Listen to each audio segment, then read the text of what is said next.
Well, President Obama has a plan to overhaul the nation's health care system, and it's hitting some serious funding snags. You may not have heard about this. Health care has been really big on the president's agenda this week. Just this morning, he met with business heads and state officials to talk about medical costs and innovations, and yesterday he announced a promise from health care leaders to keep their prices under control. In fact, they say they're going to cut up to $2 trillion in costs over the next 10 years. But when it comes to paying for this bigger plan, President Obama is having trouble finding the money. Here's how the president originally planned to raise the $635 billion he says he needs for the overhaul. Roughly half would come from savings in the Medicare program, the other half from limits on tax deductions taken by the richest Americans.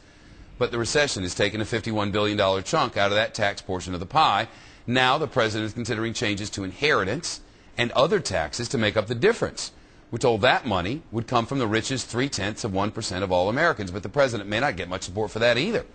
Uri Mann is a business and financial analyst, and he's live with us today. Uri, good to see you. Good to see you, too. You know, the biggest concern here seems to be, I mean, think about it. If you donate $1 to charity, you get 35 cents back in federal tax deductions. But under this plan, you'd only get 28 cents back.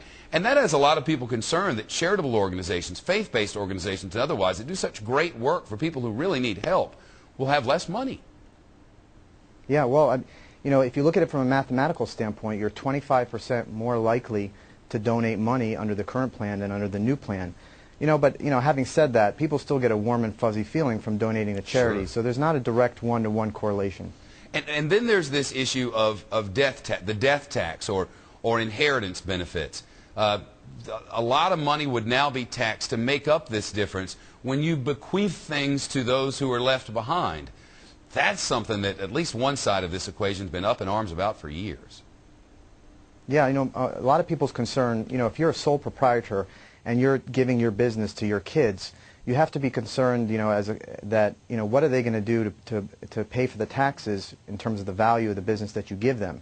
So, you know, that's a legitimate concern because you have great businesses that might be passed down from one person to the other, but have to be sold even though they're legitimate operating businesses because they don't have the money to pay for the taxes, for the inheritance tax. Yeah, it's all about the cash. You pass the business down, but if you don't have the cash on hand, you might lose the business. And I guess one of the things that we've noticed over time when looking at taxes is that businesses that are passed down within families that are very successful end up providing a lot of tax money for the bigger system.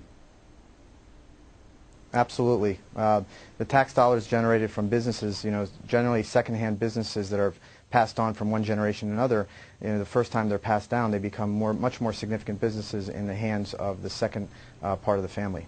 A lot to look at as the president tries to get, you know, health insurance for everybody. It's where the money's coming from is a mighty difficult thing to wrap your arms around. Uri Mann, good to see you. Thank you.